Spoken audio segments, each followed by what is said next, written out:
Oke, nah tadi kan di report itu aku juga sempat bahas tentang SaaS ya Mas. Nah sebenarnya apa sih pentingnya SaaS pada era saat ini sampai bisa di-highlight dalam report tersebut? Oh gini, jadi SaaS itu sangat berkaitan dengan transformasi digital. Karena SaaS itu adalah pengertian singkatnya adalah dia adalah software yang digunakan sebagai layanan atau service. Jadi kalau orang pakai SaaS itu dia udah nggak perlu lagi nginstal software. Master Talk, Inspiration Talk with the Master.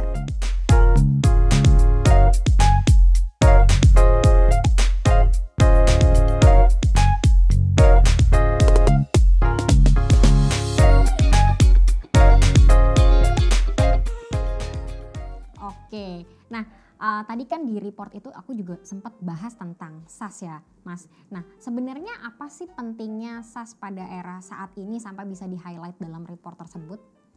Oh gini, jadi SaaS itu sangat berkaitan dengan transformasi digital. Karena SaaS itu adalah pengertian singkatnya adalah dia adalah software yang digunakan sebagai layanan atau service. Jadi kalau orang pakai SaaS itu dia udah nggak perlu lagi nginstal software.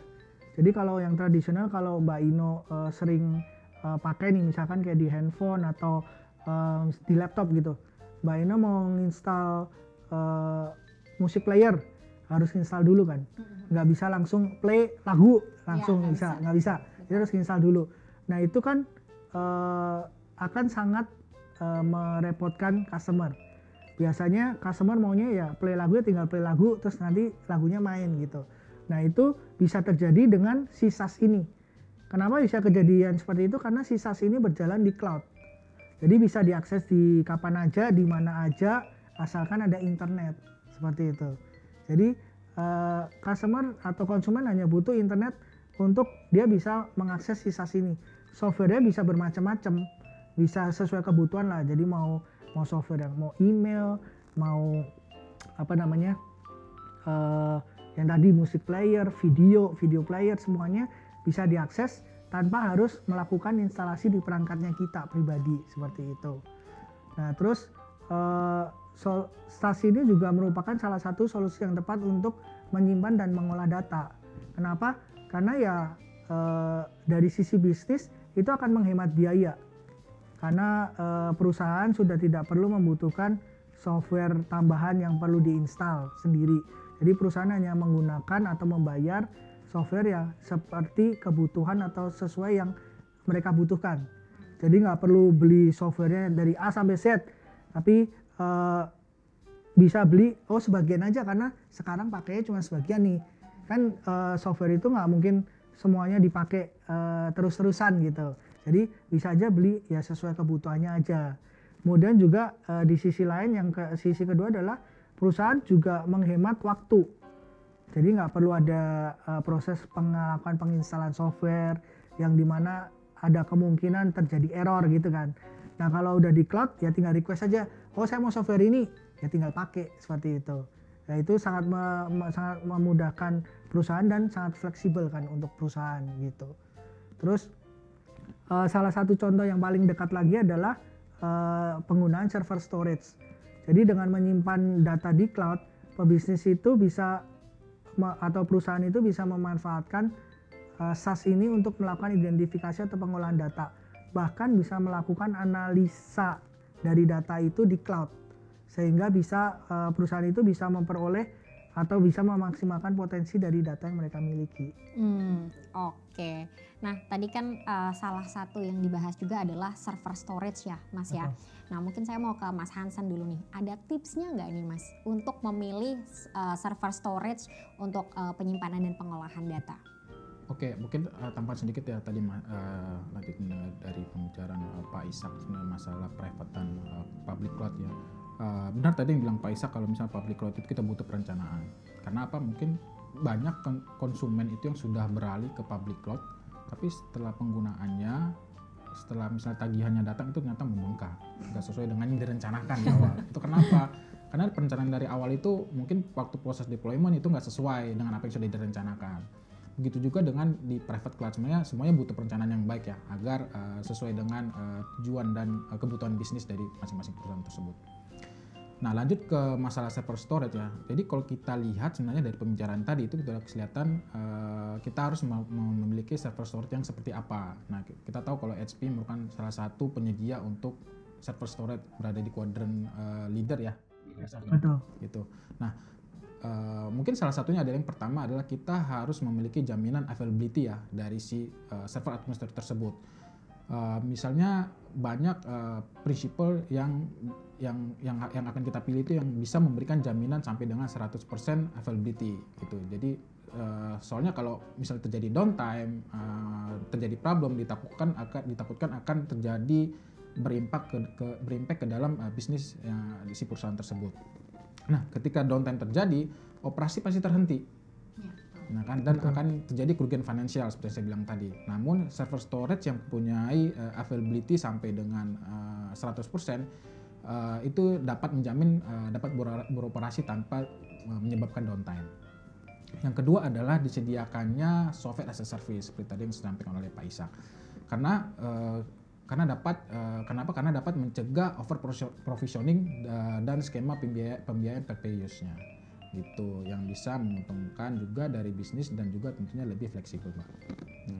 Contohnya kita misalnya mau nambah atau mengurangi kapasitas, itu bisa dilakukan dengan mudah kalau kita menggunakan SaaS.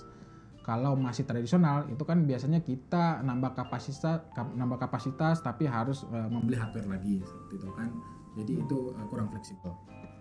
Ketiga adalah pilih yang menawarkan deployment lebih mudah.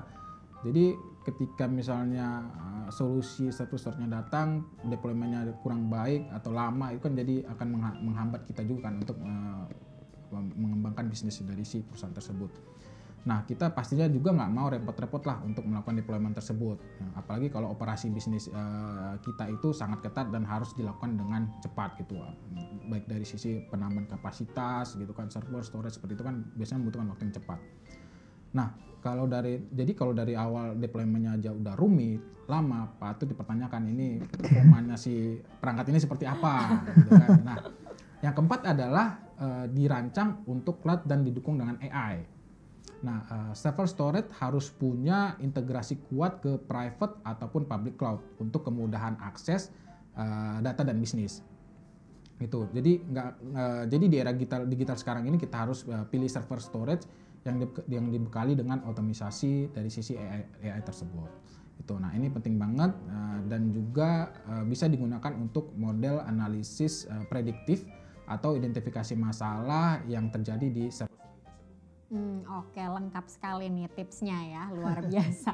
Nah, mungkin saya mau ke Mas Ishak nih. Kalau dari HPE bisa bantu apa, Mas? Aduh, Banyak. Banyak nih yang bisa dibantu ya. Jadi kalau merujuk dari tips yang tadi udah diberikan Pak Hansen, jadi dari saya akan mempropos kemungkinan yang paling cocok adalah HPE Alletra. Jadi untuk yang solusi yang paling cocok untuk dipropos. Kenapa? Karena saya bisa katakan bahwa si HPE Alletra ini itu menawarkan jaminan availability 100%. Wah. Jadi seperti yang tadi Pak Hansen bilang, saya maunya sebagai customer saya butuh 100% availability. Nah, itu kita bisa menjawab dengan si HPE Alletra ini. Jadi HPE Alletra ini kami dari HPE kami bisa menjamin bahwa availability 100%. Dan kita adalah satu-satunya yang bisa memberikan garansi nih ke customer kalau produk kita ini yang Alletra ini itu mempunyai 100% availability garansi seperti itu. Kemudian nggak hanya 100% availability garansi, HPE Alletra ini juga dibangun dari software as a service tadi, yang SaaS tadi. Jadi customer bisa menggunakan HPE Alletra ini ya sesuai yang dibutuhkan.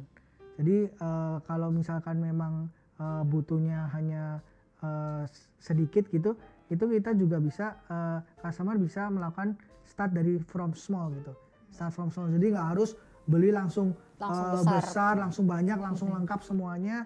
Habis itu akhirnya yang terjadi seperti tadi Pak Hansen bilang over provisioning gitu.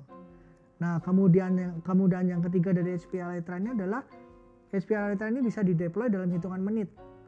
Bahkan tanpa maksudnya customer itu nggak perlu expert dalam bidang IT.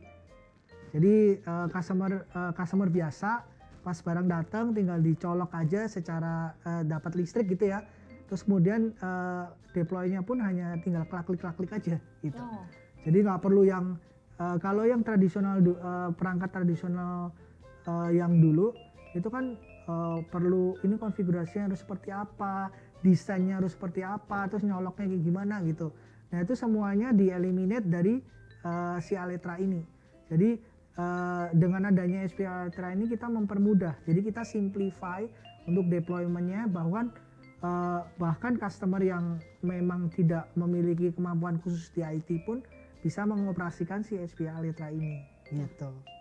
Oke, luar biasa sekali ya. Nah, saya tertarik tadi Mas Ishak bilang jaminan availability HPI Elytranya tuh 100%. Itu berarti sama sekali nggak ada downtime atau gimana toh? Betul. Jadi artinya adalah dari sisi HP Elytra ini kita menjamin bahwa perangkat ini tidak akan mengalami downtime dari sisi perangkatnya. Oke. Nah ini di luar, jadi kalau misalkan contohnya dari faktor luar nih, dari faktor lain. Contohnya adalah misalkan powernya mati nih, jadi data center powernya mati. Kemudian gensetnya nggak nyala. Jadi kan si Elytra ini tidak mendapatkan pasokan listrik, yaitu otomatis mati. Atau misalkan data centernya kebanjiran gitu, atau pernah ada case di customer saya yang data centernya itu dia ada false alarm lah. Kemudian yang perangkat pemadamnya itu nyala gitu. Sampai akhirnya ya itu mematikan si perangkat-perangkatnya yang ada di dalam data center itu. Nah itu di luar dari faktor yang penyebab downtime-nya si Elytra. Jadi itu kita nggak bisa garansi karena itu faktor luar. Kalau faktor yang jadi si Elytranya ini selama dia secara environment lingkungan sekitarnya power, cooling semuanya aman, kami bisa berani jamin kalau si Elytra ini tidak akan, produknya HP Elytra ini tidak akan ada downtime seperti itu. Oke, berarti sama sekali nggak ada downtime ya Pak ya? Betul. Dan satu lagi adalah jika nih use case-nya adalah yang seperti tadi, maksudnya ada faktor luar yang tidak bisa dihindari. Berarti kan untuk menjaga kelangsungan dari bisnis tersebut, berarti kita perlu solusi yang lain. Solusi itu adalah solusi namanya disaster recovery. Jadi customer itu bisa mempunyai solusi disaster recovery yang untuk bisa menjamin bahwa data yang tadinya ada di production kemudian productionnya mati itu, datanya itu bisa diakses juga di site DRC-nya seperti itu. Dan HPE juga punya solusi untuk disaster recovery ini. Bahkan biasanya kalau misalkan dari site production mati, itu biasanya kan butuh waktu entah beberapa menit sampai jam untuk bisa dinyalakan di set yang kedua dan datanya diakses kembali. Nah pas saat yang ini datanya diakses kembali di set kedua, ada kemungkinan ada gap data, maksudnya berapa karena tadi ada downtime kan, berarti ada gap data selama berapa menit atau mungkin berapa jam atau berapa hari gitu kan, tergantung dari seberapa cepat mesinnya yang atau perangkat yang di set kedua itu dinyalakan kan.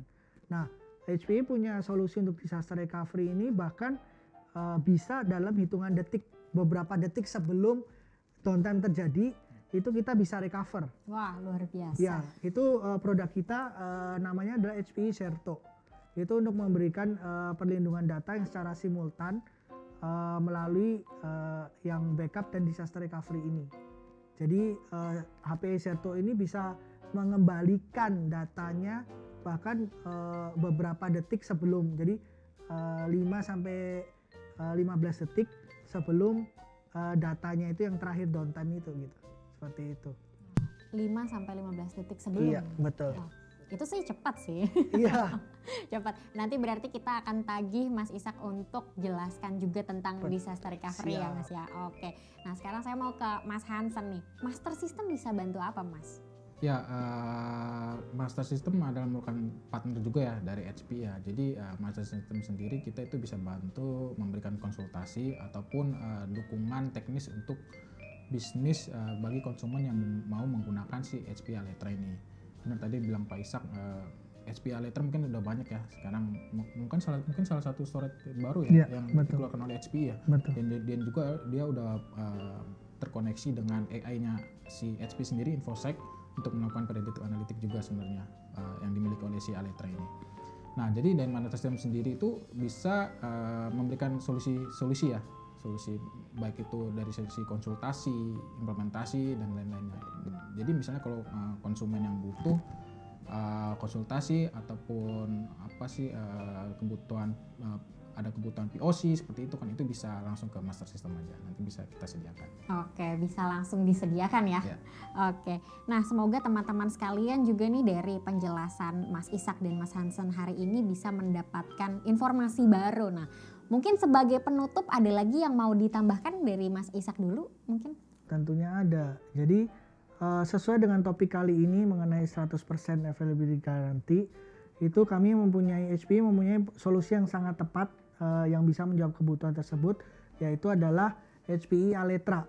HPI Alletra ini kami memiliki jaminan 100% availability guarantee, dan juga untuk melengkapi dari solusi dari HPI Alletra ini kami juga memiliki HP Certo. HP Certo ini adalah solusi disaster recovery yang bahkan bisa mengembalikan data 15 sampai dengan 15 detik sebelum terjadinya downtime. Sehingga itu akan sangat membantu customer dimanapun customer berada untuk bisa merestore datanya dengan cepat dan merecover bisnisnya supaya bisnisnya dapat berjalan kembali sesuai seperti biasa. Oke, nah kalau dari Mas Hansen silakan Mas. Ya, seperti saya yang bilang tadi, kalau Master System merupakan partner tertinggi ya dari HPE. Kita tahu seperti yang kita omongin tadi, banyak solusi-solusi dari HPE, baik dari sisi storage ataupun server dan juga untuk solusi DR tadi seperti Zerto. Nah, mungkin jika teman-teman konsumen atau user yang mau butuh konsultasi ataupun dukungan teknis, itu bisa langsung kontak ke Master System. Pasti Master System akan melayani tanpa ada tambahan biaya apapun. Seperti itu. Oke, jadi ada konsultasi gratis ya Mas ya. Oke, baik. Nanti kalau untuk teman-teman yang mau konsultasi mengenai solusi-solusi HPE yang tadi sudah disebutkan, bisa langsung chat WhatsApp bisnis ataupun email ke Master System. Nanti akan kita bantu konsultasinya secara gratis. Nah, mungkin dari pembicaraan hari ini bisa diambil kesimpulan bahwa dengan cloud, era cloud yang memang sudah menjadi standar bagi bisnis yang baru ini, hybrid cloud dan juga solusi software as a service memang menjadi pilihan yang sangat tepat untuk bisnis ya Mas ya. Betul. Dan apalagi dibantu dengan solusi-solusi dari HPE tadi ya Mas ya. Oke, terima kasih banyak Mas Ishak, Mas Hansen sudah meluangkan waktunya hari ini untuk berbincang bersama kami. Nah, terima kasih Masterian semua. Jangan lupa pantengin terus podcast Master Talk karena kita akan terus membagikan informasi terkini tentang teknologi-teknologi. Terima kasih kepada seluruh master yang telah mendengarkan podcast hari ini. Jangan lupa like, comment, subscribe, dan share ke seluruh sosial media yang kamu punya. Saya Innocent pamit undur diri. Master Talk, Inspiration Talk with the Master. Sampai ketemu di episode selanjutnya. Dah.